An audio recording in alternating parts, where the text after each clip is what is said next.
하나님 말씀은 골로새서 3장 1절 말씀부터 대독해 드리겠습니다.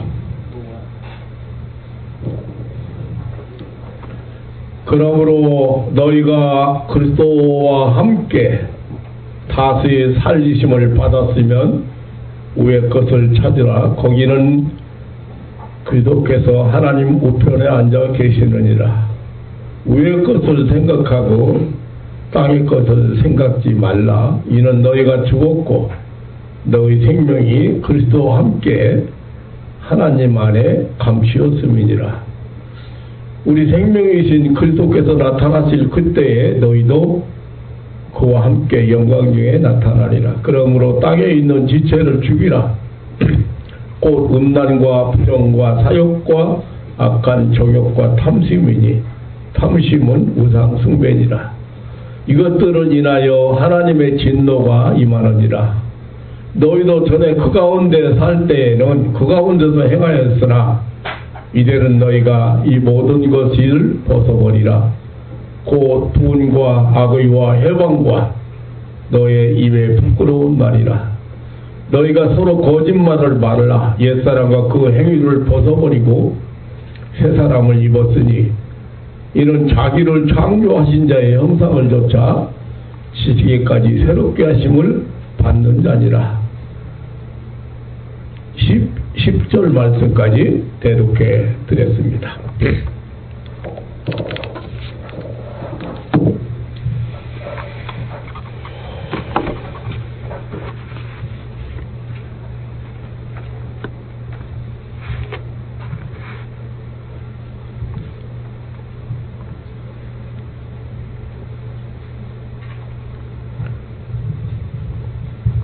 새해를 2023년 새해 아침을 맞았습니다.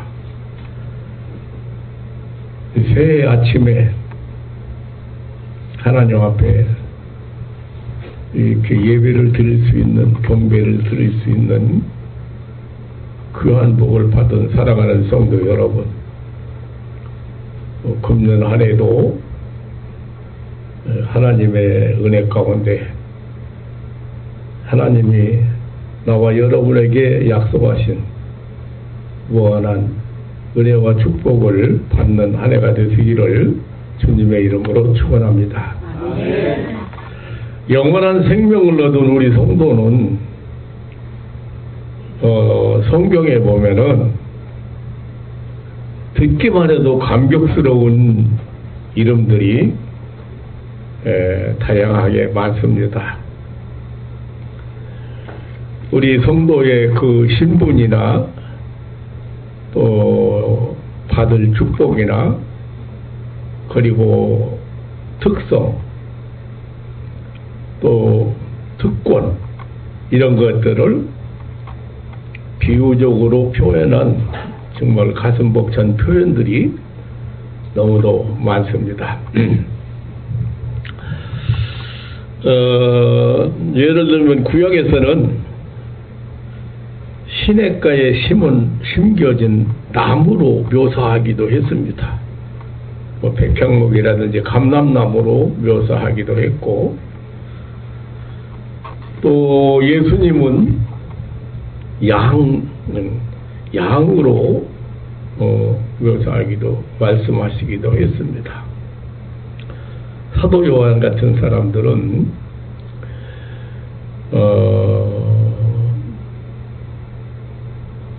요한일서 1장 1절이나 10절에 보면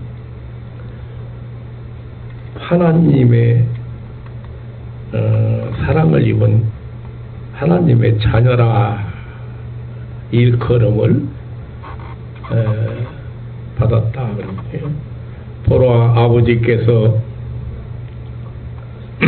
어떠한 사랑을 우리에게 주사 하나님의 자녀라 일컬음을 얻게 하셨는고.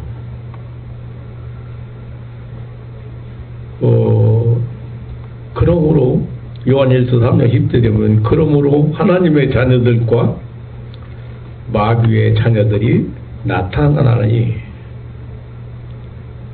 무릇 의를 행치 아니하는 자나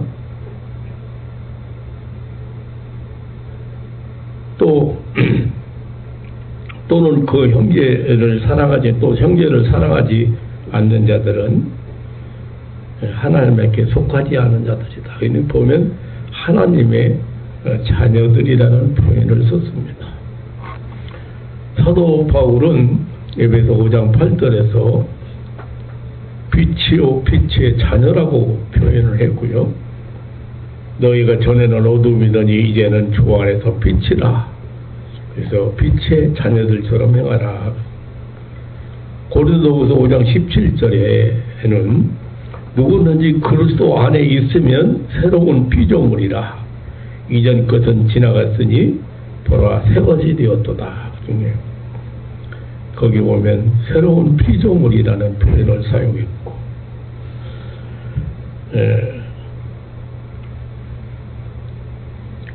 새로 지음받은 자란 표현이거든요. 그러니까 이것은 부분적으로 고쳤거나 개조한 것이 아니고 새로 창조받은 이 본질적 변화를 의미하는 것이죠. 오늘 본문에 10절에 보면 새 사람을 입었으니 이는 자기를 창조하신 자의 형상을 쫓아 지지에까지 새롭게 하심을 받는 자니라고 했습니다. 우리 성도, 예수 믿고 구원 얻은 성도들을 새로 지음받은 사람이라, 새로운 피조물이라, 새 것이 되었다.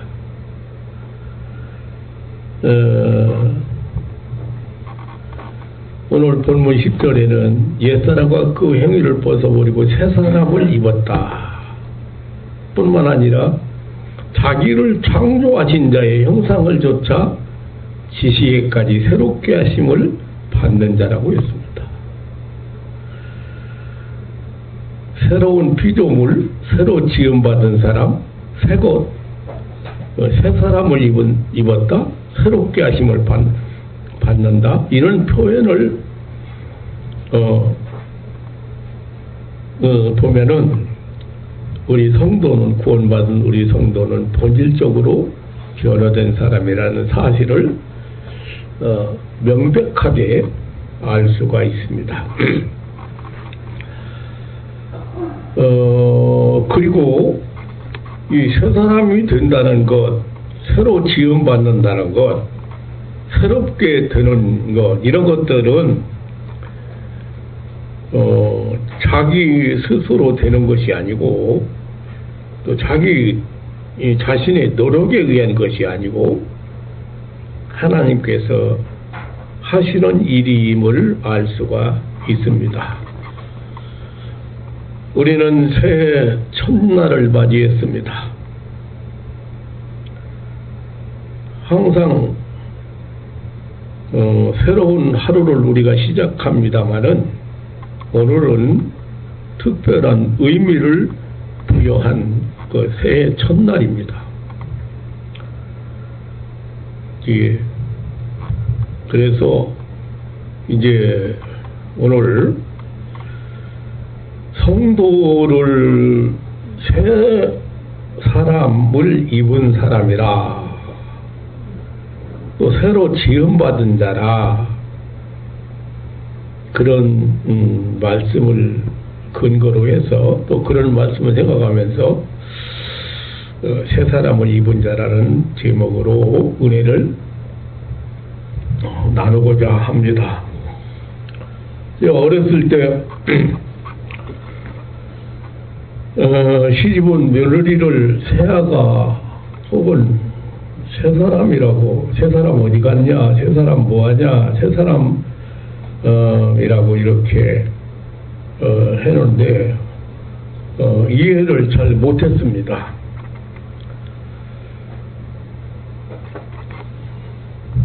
새 사람이라는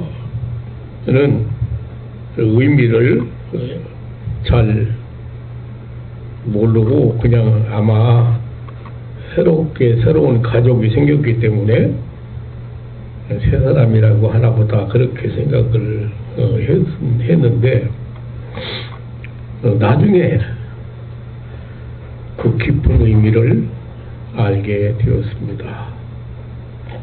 어려서부터 자기가 태어나서 자기가 자란 그 가정, 그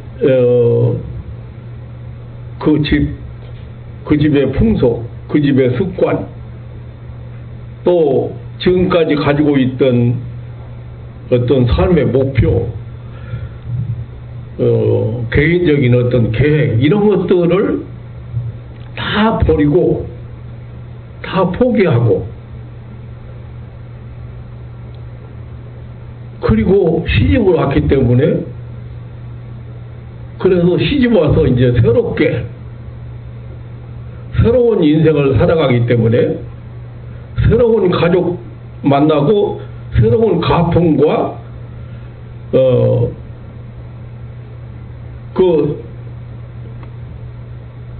그런 것을 따라서 이렇게 살아가기 때문에 새 사람이다, 새학이다, 그렇게 표현을 한 것을 알게 되었습니다.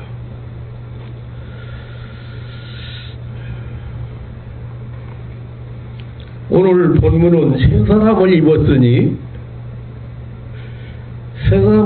하나님의 형상을 조차 지식에까지 새롭게 하심을 받는 자라고 했습니다. 그게 누구냐? 성도를 새 사람을 입은 사람이다. 지식에까지 새롭게 하심을 받고 있는 자다. 이렇게 표현을 했습니다. 그러니까 새 사람을 입은 것은 과거 완료형이고, 지식에까지 새롭게 하심을 받는 자다. 저기 지식에까지 새롭게 하심을 받는 자니라. 이거는 현재 진행형. 지금도 우리의 지식까지도 새롭게 하심을 받는 자다. 처음 시집온 사람이 이 새로운 가정에 와서 그 가정의 가풍도 모르고 앞으로 어떻게 이 가정의 어떤 가훈이나 어떤 그런 목표를 따라서 살아갈 것을 모르기 때문에 계속적으로 배워가는 거죠. 그러니까 창조하신 자의 형상을 따라서, 하나님의 형상을 따라서 지식에까지 새롭게 하심을 받아가는 자다. 지금 받고 있는 자다. 그렇게 참 의미 깊은 말씀을 오늘 우리는 이게 보게 되었습니다.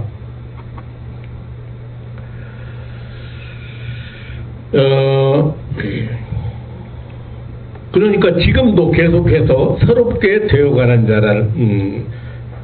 자란 뜻이지요. 이제 날로 새로워진다는 그런 의미입니다.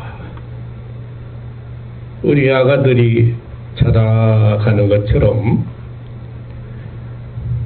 태어난 것은 과거 완료고, 날마다 성장해가는 것은 현재 진행형이죠. 우리 진이나 태윤이를 보면은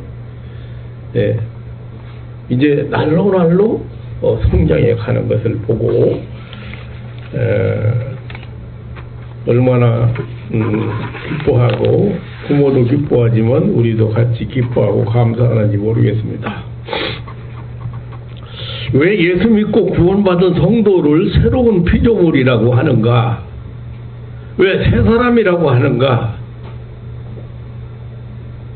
누구든지 그리스도 안에 있으면 새로운 피조물이라고 했습니다. 인간이 살면서 노력이나 수양이나 어떤 도덕적 교훈을 따라서 어느 정도 깨끗하고 고결한 삶을 살아갈 수는 있습니다. 또 사람에 따라서 인격적으로 성숙해 갈 수 있습니다. 그러나 그렇다고 해서 그가 새로운 피조물은 아닙니다.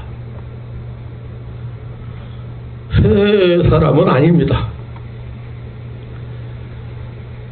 아까도 말씀드렸지만은 새로운 피조물이라는 것은 사람의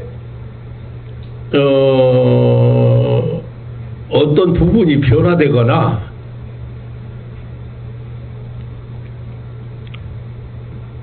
도덕적으로 윤리적으로 고결해지거나 성품의 변화를 의미하지는 않습니다. 집을 개조하는 것하고 개축하는 것하고 집을 새로 짓는 것하고는 전혀 다른 것처럼 우리 성도들이 그리스도 안에서 새 사람이 되는 것이다. 다시 태어난 것이다.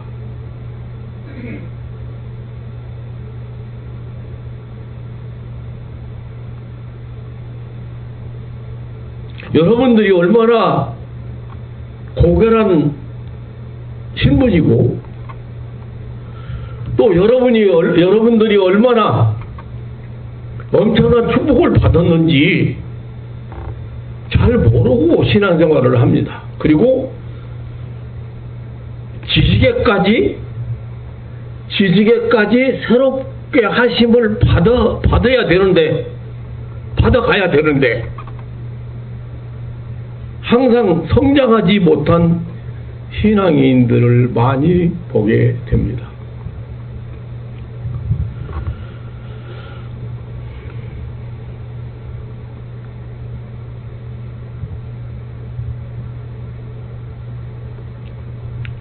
그래서 이 어떤 도덕적 윤리적으로 이렇게 고결해진다거나 성품이 변화됐다거나 이런 것을 가지고 새 사람이라고 하지 않습니다.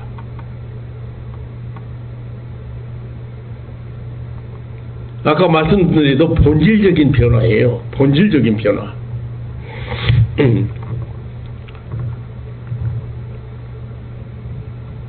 그런데 이것은 예수님께서 요한복음 3장에서 다시 난다, 거듭난다, 중생한다 이렇게 말씀하셨습니다.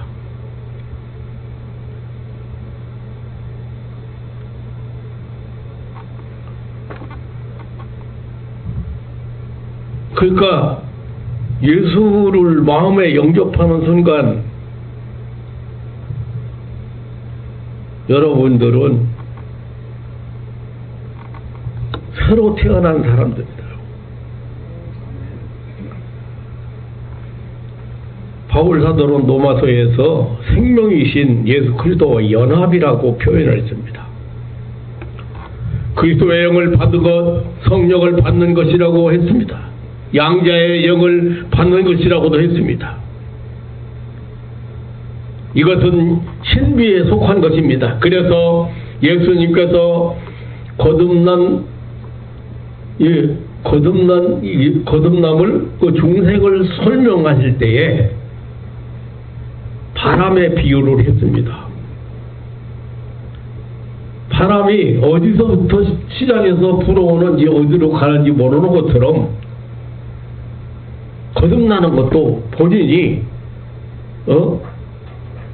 알 수 있는 것이 아니다. 어떤 느낌으로나 이성으로 감정으로 알 수 있는 것이 아니라고 설명을 하셨습니다.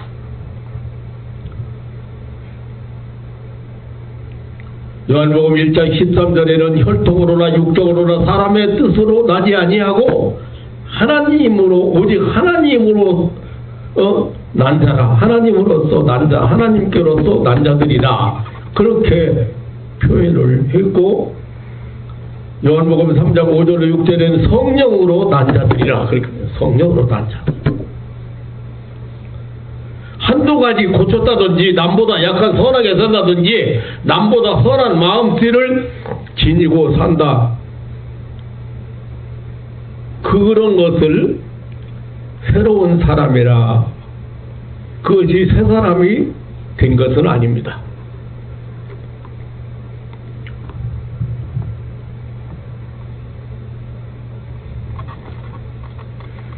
그것은 보다 나은 사람이거나 보다 좋은 생활일 수는 있습니다만은 새로운 피조물은 아닙니다. 누구든지 그리스도 안에 있어야 새로운 피조물. 그 말이 무슨 말이냐면, 예수님이 하나님께서 우리에게 그 예수 생명을 줘서 아까 말씀드린 대로 본질적인 변화를 받은 사람들이 새 사람이에요. 새로 난 것이에요. 새로 지음받은 사람들. 누구든지 그리스도 안에 있어야 새로운 피조물이다. 바로 이것이 기독교가 도덕 종교나 윤리 종교와 다른 점입니다. 완전히 이전의 나와 이전의 삶은 지나가고 새로운 나가 되고 새로운 삶이 시작된 것이 새로운 피조물이요 새 사람인 것입니다. 그리고 그것은 곧 예수 그리스도를 통해서만 출생한 새로 난 것입니다.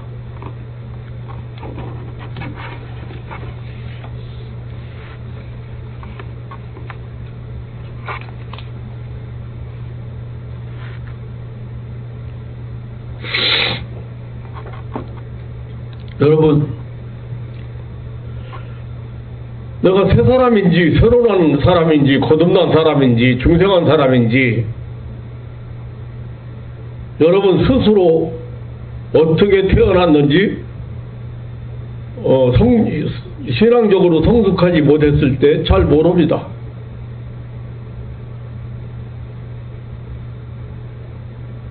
아기들이 좀 태어나가지고 내가 어떻게 해서 내가 세상에 나왔는지 잘 모르는 것처럼 모르는 건 사실입니다.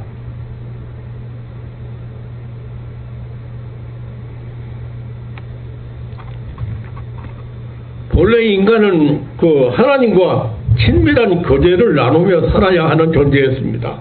하나님의 지배 아래 하나님의 대행자로 살도록 창조되었습니다. 그러나 인간은 하나님께 불순종하고 하나님을 도전하기 때문에 하나님과 불편한 관계를 갖게 된 것입니다. 사람은 근본적으로 하나님과 이렇게 잘못된 관계 속에서 관계를 지속하며 살아갈 수 없는 존재입니다. 하나님을 멀리하고 하나님을 떠나 살아간다는 것은 인간에게 있어서 그보다 더 큰 불행은 없습니다. 그러나 하나님은 인간을 사랑하셔서 화목의 길을 열어주셨습니다. 다시 말하면 하나님을 다시 만날 수 있고 하나님 앞에 나갈 수 있고 하나님과 교제할 수 있는 길을 열어주셨습니다. 그것이 구약의 언약이에요. 성막제도 제도인 것입니다. 그런 게 구약 시대에는 하나님께 나가려 하면 하나님을 만나려고 하면은 하나님께 지은 죄를 해결하고 하나님과 화목하려면 소나 염소나 양이나 이런 것들을 잡아서 제사를 드려야 했습니다. 이것을 화목제사라고 했습니다. 내위기 3장에 보면 이제 내위기서에 보면은 이제 하나님 앞에 나가는 길, 이 제사 제도를 통해서 하나님 앞에 나가는 길, 제도를 말씀하셨습니다. 그러니까 짐승을 잡아서 화목제물을 드릴 경우에 그 머리에 안수를 하고 또 그 짐승을 잡아서 피를 제단에 뿌리고 그리고 그 외에 남은 것들은 다 불에 태웁니다. 짐승의 머리에 안수하는 것은 짐승으로 하여금 나를 대신케 한다고 하는 뜻이고, 내가 잘못한 죄를, 내가 하나님 말씀에 불순종한 죄를 짐승에게 전가시키는 거예요. 그러니까 나 대신 네가 이제 내가 죽어야 되는데, 내가 하나님 앞에 불순종하고 하나님의 법을 어겼기 때문에 죽어야 되는데, 그것을 짐승이 대신 죽게 하는 것.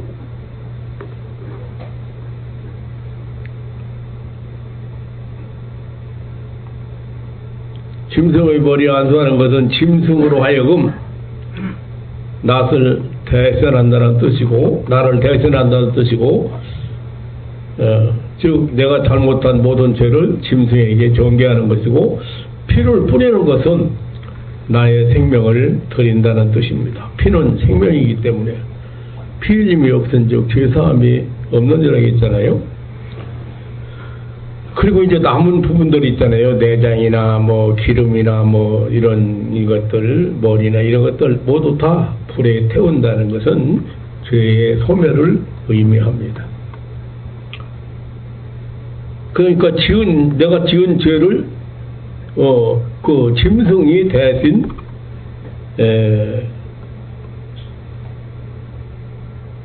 짊어지고 피를 흘리고 불타서 죽게 되므로 내가 죄사함 받고 하나님과 화목하게 된다는 것이 구약 제사의 의미입니다. 그런데 문제는 제사를 드리고 나서 다시 죄를 짓고 다시 제사를 드리는, 또다시 제사를 드려야 되는 그러한 악순환이 계속되는 것이지요. 그러므로 제사의 종류가 많아지게 된 것입니다. 우리는 여기서 이러한 악순환을 되풀이하지 않을 수 없는 그런 인간의 연약한 모습과, 그럼에도 불구하고 용서하시는 하나님의 인자하심이 우리는 발견하게 되는 것입니다. 율법 어기면은, 하나님 말씀 불순종하면은 벌이 임한다는 것도 알지만, 율법이 없는 사람은 양심법이 있잖아요. 바울사도의 말대로. 근데 양심법으로 가책을 받는다 그 말이죠. 그런데 어쨌든 잘못을 저지르면 안 되는 거 뻔히 알면서도 또다시 잘못을 범하게 됩니다.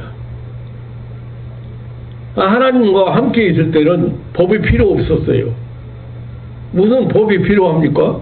하나님과 함께 에덴동산에서 하나님과 함께 있을 때는 어떤 특별한 제재가 필요 없어요. 법이 필요 없어요. 말씀에 하나님의 뜻을 따라서 살면 되는 거였어요. 그런데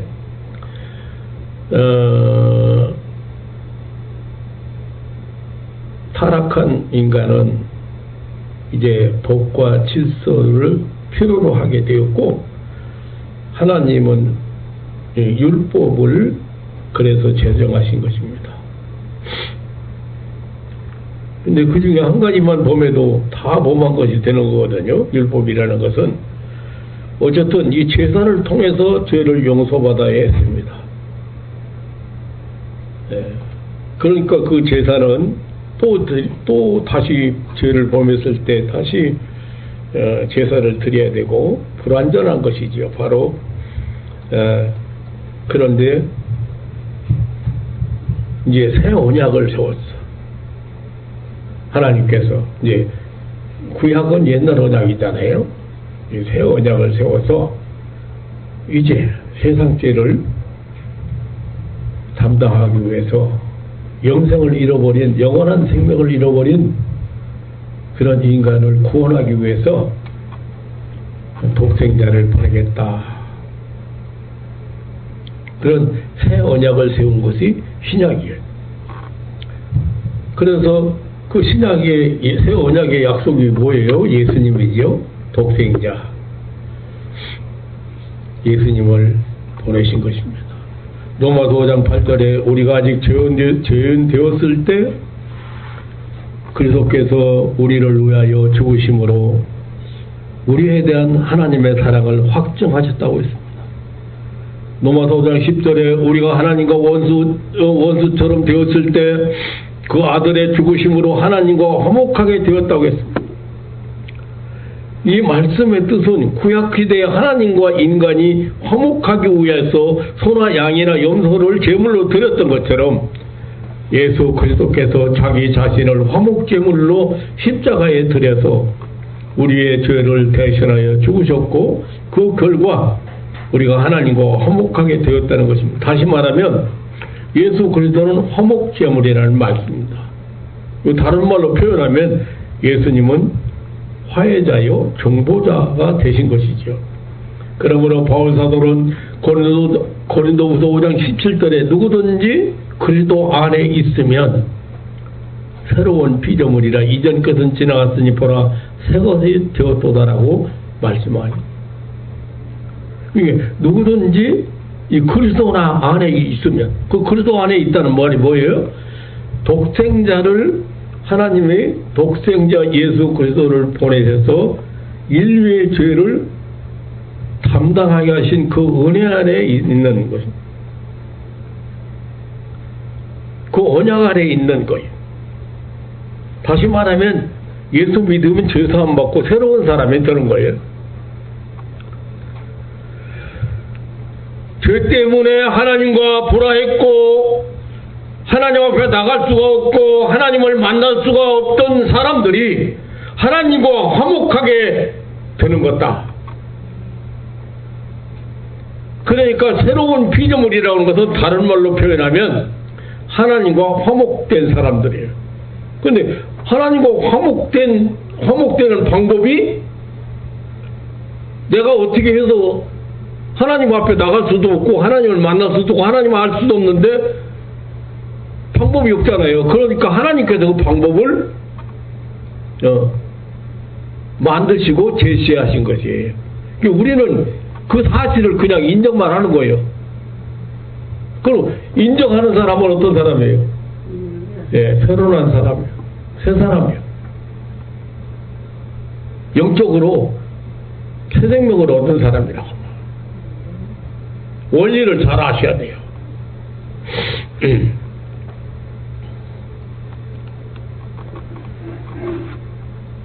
하나님과 사이가 좋아진 사람, 곧 새 사람.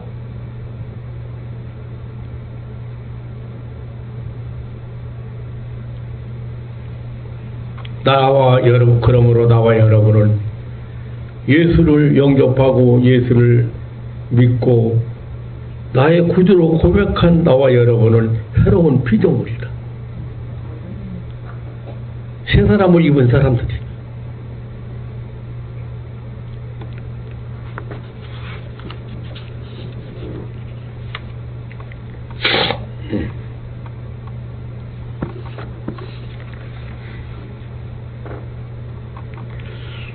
어떤 과정을 거쳐서 새 사람이 된 거 아닙니다.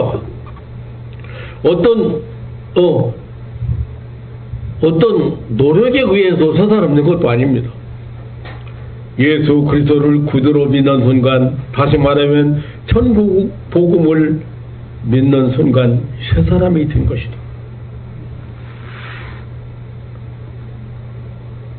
여기서 분명한 사실은 예수 믿는 순간 내가 죄사함 받고 새 사람이 되었다는 것입니다.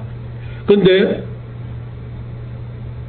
새 사람이 되었다, 새로운 피조물이 되었다는 것은 출생과 같은 것이기 때문에 예수님은 그것을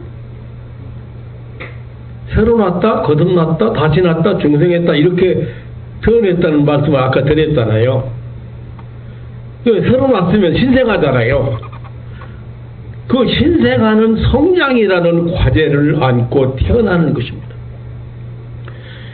그러니까 지세까지 새롭게 하심을 받는 자들이라고 그렇게 여기 사도 바울은 표현했죠.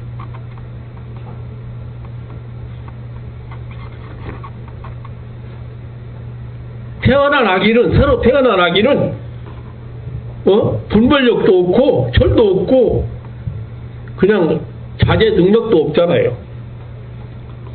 부모의 보살핌이 절대로 필요한 것이 신생아의 삶입니다. 대소변도 부모가 가려줘야 되고,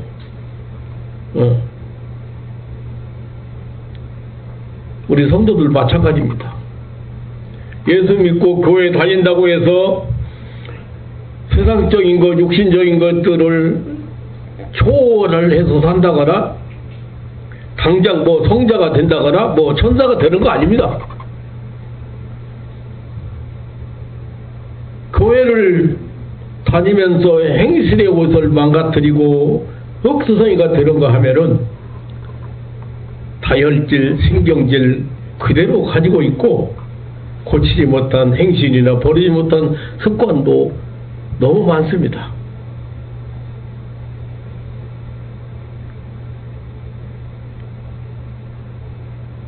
얼마 전에 상담 전화를 받으면서 제가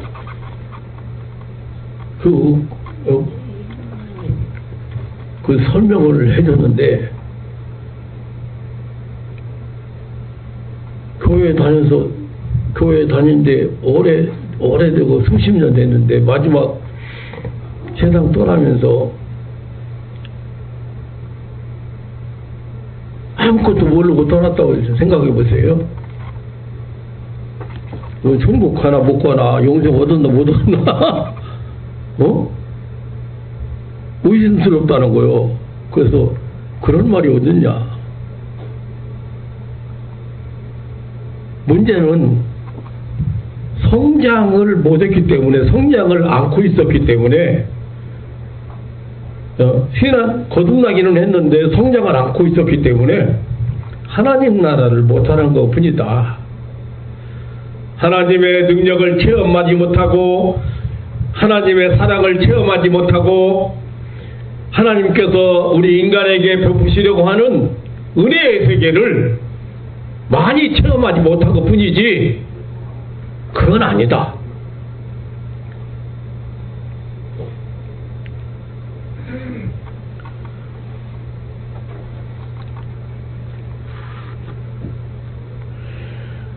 태어난 아기는 성장해야 한다는 것입니다. 생명체는 성장하게 되어 있습니다. 성장하지 않으면 기형하여 부모의 근심거리가 되는 것입니다. 그리고 태어난 아기는 오늘 본문의 말씀과 같이 옛사람과 그 행위를 벗어버려야 된다. 모태에 있을 때 태반에 앉아있던 아기, 출생하면서부터는 그 모태에서의 버릇이나 그 모태에서의 삶의 양식은 버려야 합니다.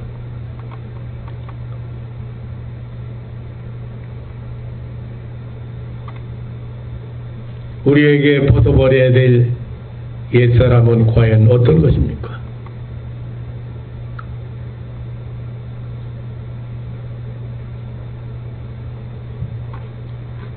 타락한 아담입니다. 사단의 유혹을 받아서 선악과를 먹고 하나님께 핑계를 늘어놓은 그 아담과 같은 태도를 버려야 됩니다. 하나님과의 언약을 버리고 사단에게 속아서 불순종했습니다. 하나님을 피했습니다. 하나님을 두려워하고 하나님을 멀리했습니다. 잘못을 시인하지 않고 핑계만 댔습니다.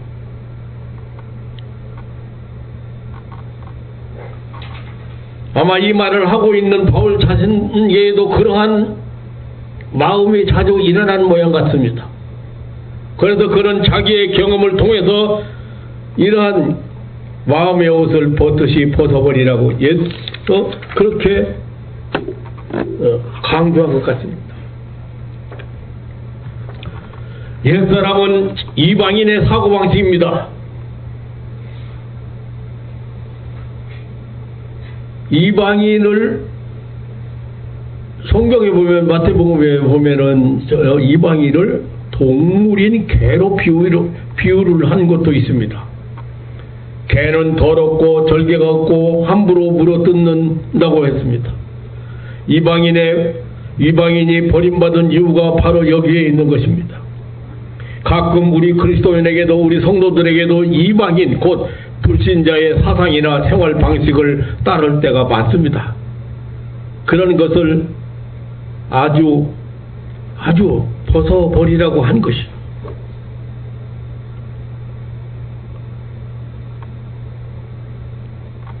그 옛사람 못 버리고 있는 사람 많아요. 못 벗은 사람.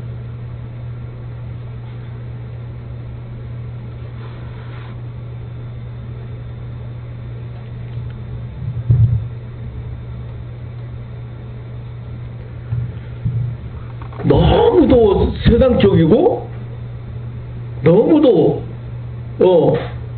육신적인 거, 그 사고를 못 버리고 있어요. 그 상담을 보면은 상담을 이렇게 전화로 오는데 보면은 거의 다 그런 것들이에요. 너무 세상적이라는 거지. 내 말은 거듭난 사람들이고 선언한 사람들이고 하나님 나라를 살아가야 될 사람들인데 아주 너무 세상적인 것, 그 육신적인 것 가지고 네가 옳으냐 내가 옳으냐 잘못했냐 잘했냐 섭섭하다 분하다 억울하다 이게 그런 상담이 주로 많다 이거지. 신앙적인 문제 가지고 상담을 하는 게 아니고.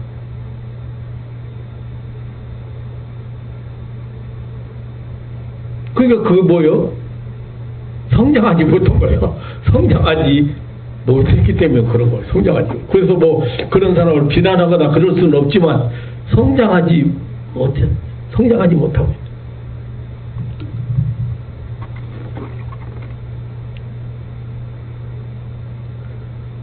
저는 여러분들 저를 보면서 어떻게 생각하는지 모르겠습니다만은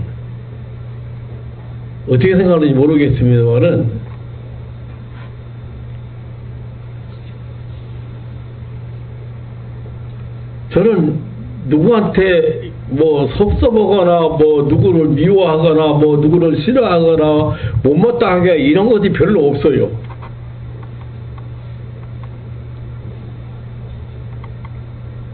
그건 뭐예요? 세상적인 것들이거든요. 세상적인 것들.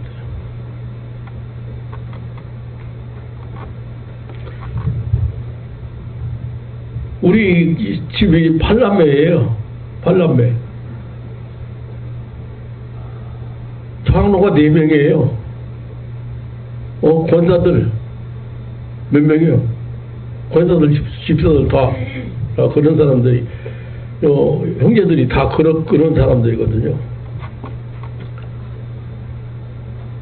근데 내가 옛날에 교회 개척에서부터 지금까지 우리 형제나 자매들 중에 우리 교회 와서 헌금 한 번 한 사람 없어요. 예배 한 번 드린 사람이 없어요.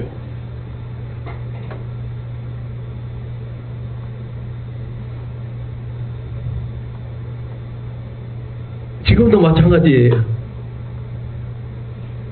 예. 자식들도 오늘 1월 1일인데 내내 우리 집이 신정세는 거 다 알거든요. 구정 관계없이 신정세고 구정 때는 알아서 여행도 가든 뭐 이렇게 하는데 여기 한 가정도 안 나와 있잖아요.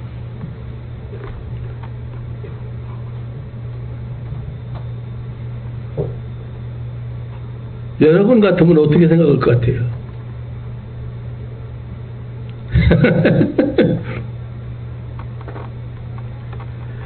저는 마음에 조금도 요동이 안 됩니다. 동요가 안 됩니다.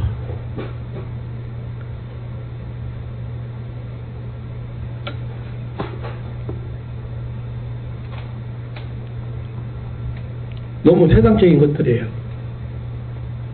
너무 육신적인 것들이에요. 그거 가지고 뭘 미워하고 못마땅하고 하면 여러분들이 잘 이해를 못할 거예요. 팔남매가 한 번도 우리 교회 와서 헌금을 한 사람이 없다. 교회가 아무리 개척해가지고 목사가 닭살 굽는 소리, 쌀떡에 쌀이 없어서 닭살 굽는 소리 들리는 그런 가난 속에 살아도 모두 서울 근교에 사는 사람들이잖아요. 근데 굳이 이제 말을 하자면 그렇다는 거예요.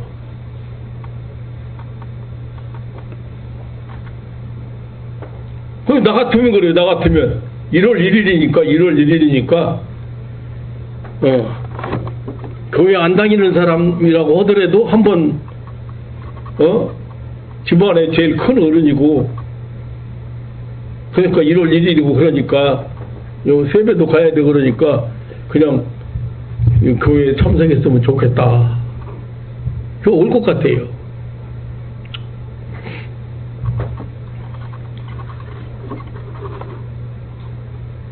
뭐 그거 따지? 네? 아니 명절이 뭐 대단한 날이라고 안 온다고 섭섭하게 생각하고 그래요?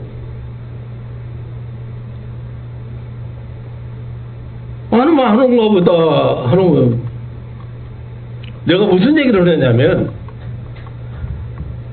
예수를 오래 믿은 신앙생활을 오래 예수 믿고 신앙생활을 오래 한 사람도 너무 세상적이라는 거예요. 너무 육신적이라는 거예요. 너무 물질적이라는 거예요. 그게 뭐 그렇게 중요하지 않다. 우리 인간적으로 생각해보면 섭섭한 일이 한두 가지가 아니지요, 사실은.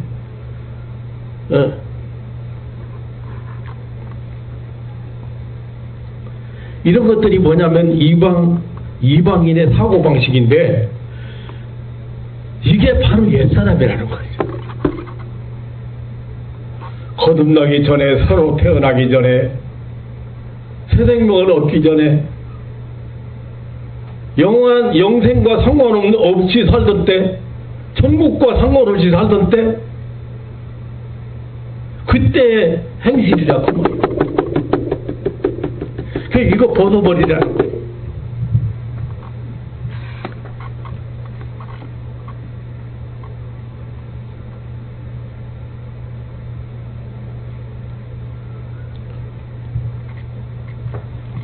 옛사람? 아담과 같은 사람이에요. 옛사람?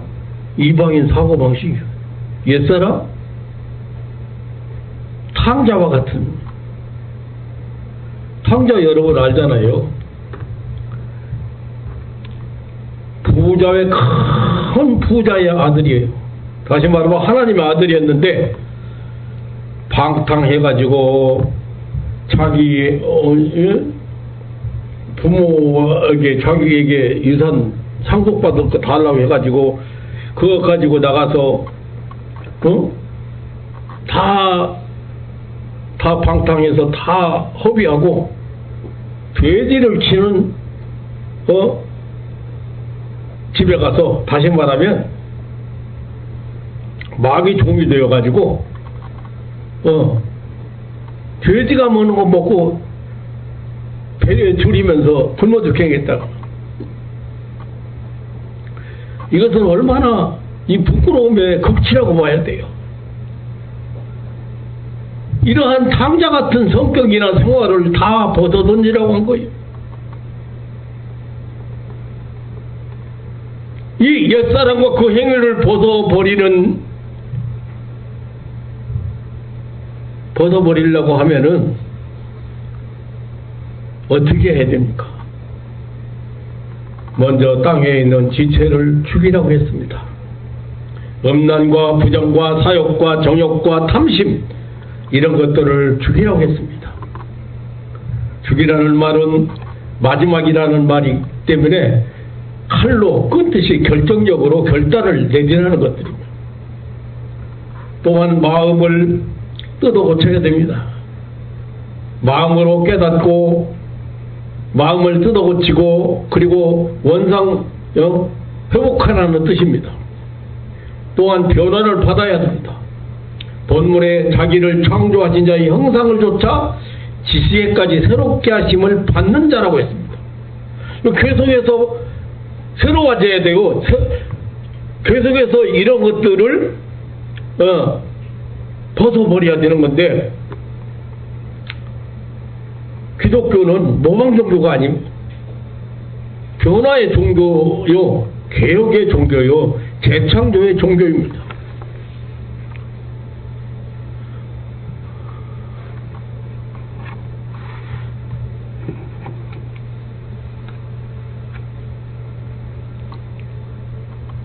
그럴 때 우리가 하나님 나라를 살아갈 수 있고, 그리고 예수님께서 세계명, 서로 사랑하라 하는 계명을 지킬 수 있는 그런 힘이 생기는 거죠.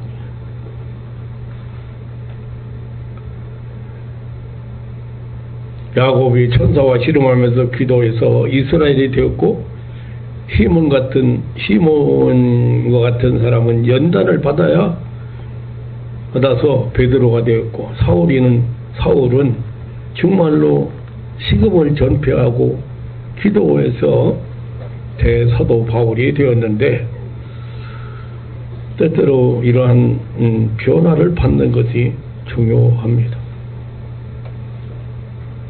새로워진다고 하는 것은 하나님께로 돌아가는 것을 의미합니다. 이전과 전혀 다르게 된다는 말보다는 처음으로 돌아간다는 말이 더욱 강하게 내포되어 있습니다. 그러니까 다시 말해 뭐냐면, 인간은 끊임없이 범죄하고 타락하기 때문에 늘 마음을 새롭게 하여 처음 상태로 돌아가야 한다.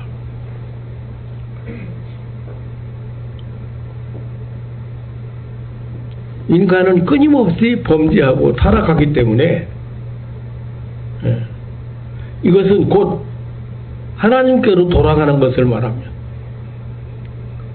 우리는 맨 처음 하나님께로부터 비롯되었기 때문에 하나님께로 돌아가야 돼. 그리고 새로워진다는 것은 다시 시작하는 것을 의미합니다. 지금까지 잘못된 모든 것을 청산하고 다시 시작하는 것을 말합니다. 그리고 개혁하는 것을 말합니다. 새로워진다는 것은 하나님 앞에 우리의 마음과 삶을 개혁하는 것입니다. 근데 이제까지 잘못되고 낡은 신앙을 새롭게 하는 것을 종교개혁이라고 부릅니다. 그런데 종교개혁은 새로운 종교를 만드는 것이 아니거든요.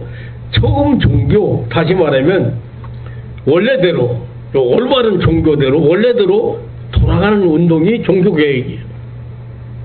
그런데 개혁이 마찬가지예요. 올바른 것으로 돌아가는 운동이요.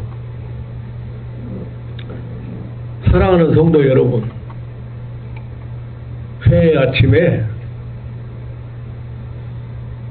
제가 이런 말씀을, 우리는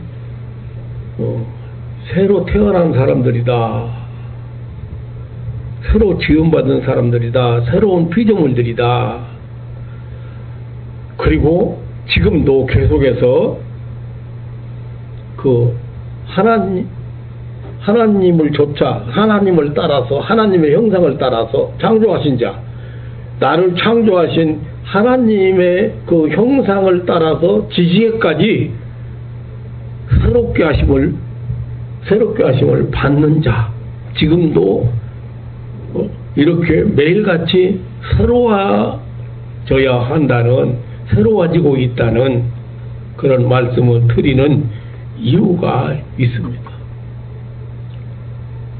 우리는 말로 새로운 새아침, 새로운 해, 또 새아침, 수많은 사람들이 어제 밤 늦게 송구 영신 한다고 해가지고 묵은 해를 보내고 새로운 아침을 맞이한다고 해서 동해 바다로 간 사람들 많고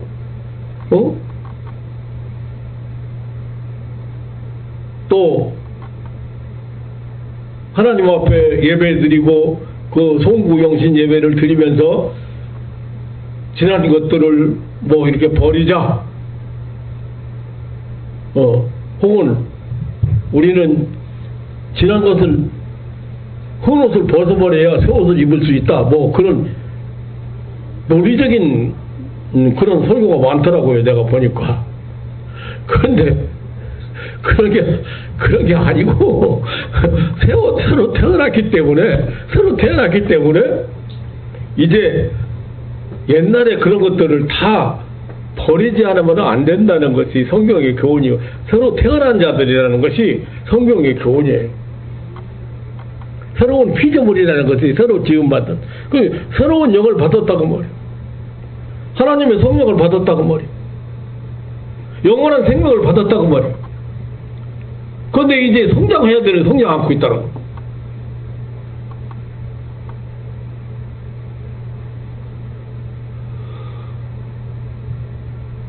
그래서 그것 때문에 성도들도 갈등이 많고 목회자들도 갈등이 있어요. 왜냐면 맨날 똑같은 것 같은 변화가 안 되는 거야. 신앙적으로 성장이 안 된다고.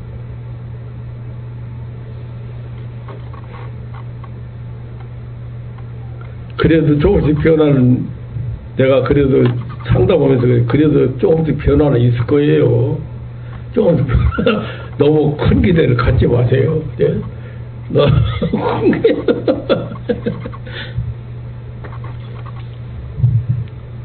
거기야 우리 이 목사님 같은 분은 어떻게 보면 180도 180도 안에 건드렸다고 해 폭발한 완전 이기주의. 생각만 해도. 근데 하나님이 참 그렇게 사랑하시는 거 보면 좀 왜 어떻게, 내가 지금 생각해봐도 그런 거예요.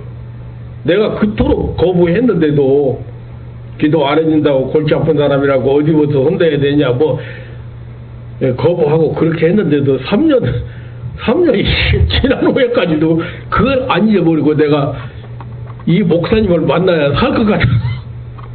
더 이상 살 길이 안 보이고 더 이상 어떻게 방법이 없어. 개선이 안 돼. 안 되는 거예요. 그게 찾아온 거예요. 근데 오자마자 의뢰받기 시작해가지고 원래 이제 교회 다니면서 30몇 년 동안 교회 다니면서 들은 건 많잖아요. 들은 건 많은데 아는 건 많고 들은 건 많은 것 같은데 삶에서 전혀 그런 열매가 안 열리는 거예요. 왜 나 하나 사느니까 나만 사는 게 아니라 불쌍한 우리 가족도 살아요. 이웃도 사는 거예요. 많은 사람 사는 거예요.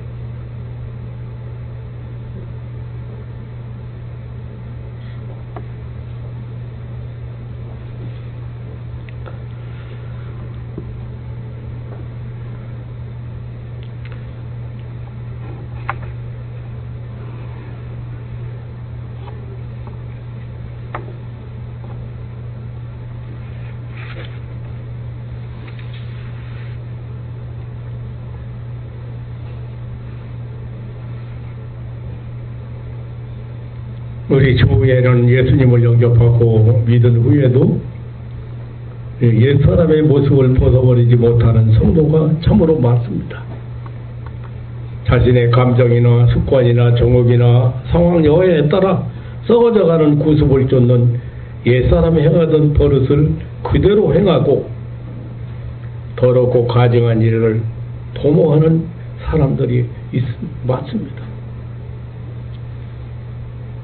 사랑하는 성도 여러분, 하나님의 형상을 쫓아 새롭게 창조된 우리들은 오직 주 예수 그리스도를 믿고 육신의 정욕을 도모하지 말아야 합니다.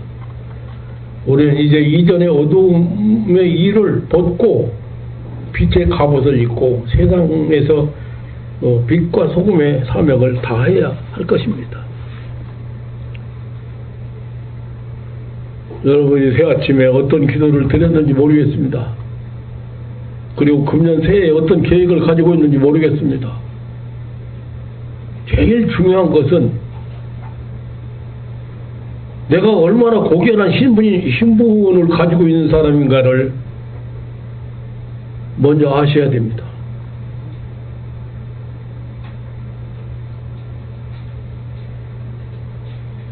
그리고 옛사람 완전히 벗어버려야 됩니다.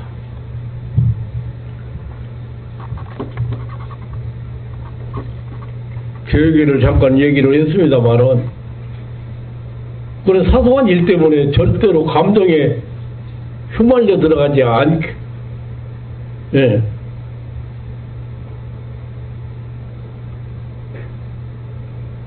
안 하려고 노력한다 해서 안 되는 건 아닌 것 같아요. 그런데 왜냐하면 모두 다 세상적인 것이고 너무 세상적인 것이고 물질적인 것이고 육신적인 것이기 때문에 너무 사소하게 느껴져요.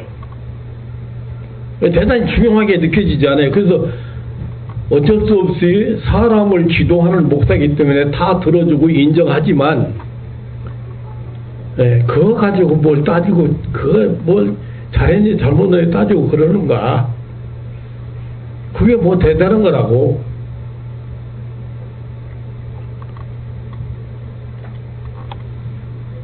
옛사람은 다시 말하면 마귀 사탄의 지배 아래 살던 삶은 청산하지 않으면은 다시 종노릇하는 그런 무서운 죄악에 빠지게 되는 거예요. 이제 우리는 새 사람의 형상을 회복하는 일들이 생활 속에서 끊임없이 이루어져야 하겠습니다. 그것이 이제 신앙생활이에요. 에베소서에 보면 심령으로 새롭게 되어 예수 그리스도 안에서 심령의 변화와 갱신이 계속적으로 이루어져야 할 것을 말씀하셨습니다.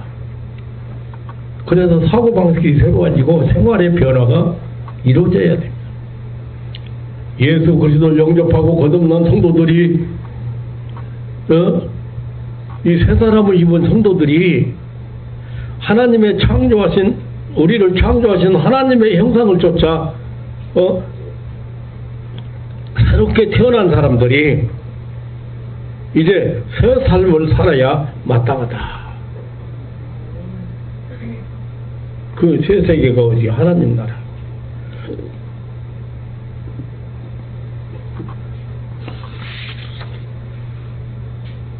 사랑하는 성도 여러분,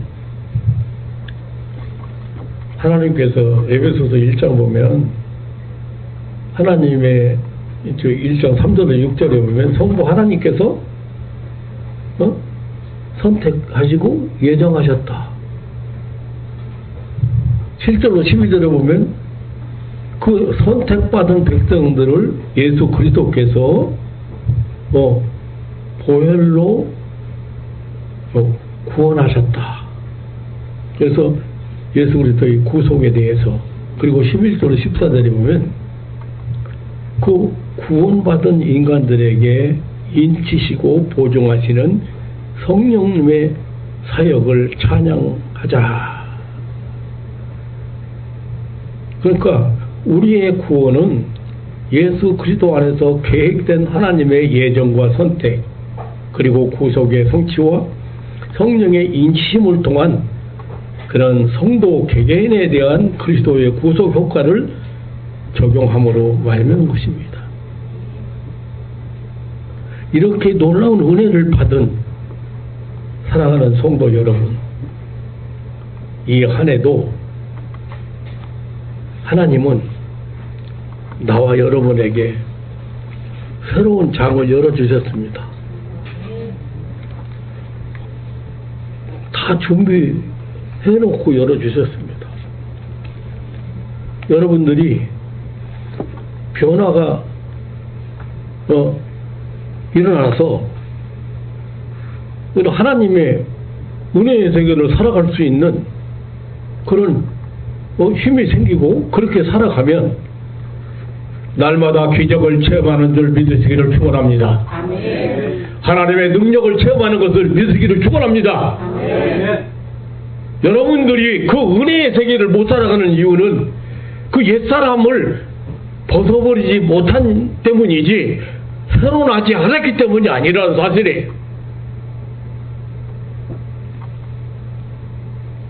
언제나 변함없이 우리를 위해서 많은 것을 준비해 놓으시고 그리고 축복하시는 하나님의 은혜의 장을 금년 한 해도 마음껏 이렇게 엮어가는 그런 한 해가 되시기를 주님의 이름으로 축원합니다. 아멘. 하나님 아버지,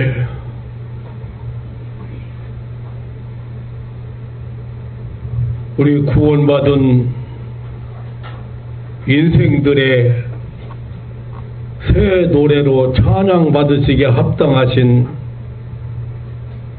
하나님 아버지, 사랑받을 자격 없는 저희들에게 새로운 해를 살 수 있는 그런 생명의 연장을 복을 주시고 또 새해 첫 예배를 드릴 수 있는 이런 감격을 주신 것을 감사합니다. 아멘. 세상의 모든 사람들이 자기 소견이 옳은 대로 제 길로 가면서 더 많은 것을 소유하고 더 좋은 것을 소유하기 위해서 좋은 것들을 파괴하고 또 세상의 아름다운 것들을 무너뜨리면서 동분서주하고 있습니다. 하나님 아버지, 심지어 가족 간에도 이렇게 사랑이 식어지고 가족도 이렇게 무너져 가고 있습니다. 이러한 세상을 구원할 수 있는 해답은 오직 예수 그리스도의 십자가를 통한 생명의 복음뿐인 줄 압니다. 하늘 백성들의 작은 입술을 통해서 평화를 갈망하는 사람들의 가슴 속에 복음의 불씨가 전해지게 하시고 타오르게 하시고 이기심을 태우고 욕심을 태우고 그리고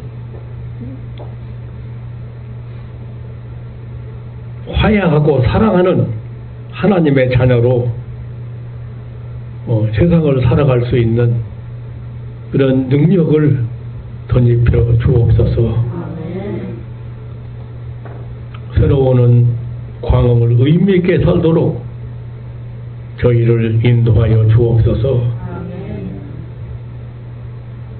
주님의 부르심에 합당한 생활을 할 수 있도록 새로운 마음과 새 영을 충만하게 부어 주옵소서. 우리 민족 위에 금년 한 해 더욱 큰 축복을 부어주시고 교회들이 부흥의 불길이 붙게 하여 주옵소서. 남북 통일의 길이 이렇게 자꾸 어두워가고 있습니다. 하나님께서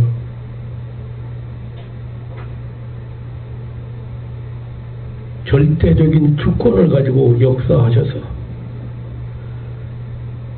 하나님 아버지 속히 이러한 민족적 회개의 역사가 이루어지도록 하나님 축복해 주옵소서. 하나님 아버지, 아직도 이 땅에 남아있는 무근의 구름들을 말끔히 없애주시고 2023년 이 새해에는 빛과 평화가 충만한 그런 역사를 허락해 주옵소서. 사랑하는 가족들이, 사랑하는 가정들이, 사랑하는 자녀들이 금년 한 해 계획한 모든 사업이나 또 어떤 결혼 문제나 신앙 문제나 진급 문제나 가족들의 건강이나 그런 소망이 이루어지게 하여 주옵소서. 복의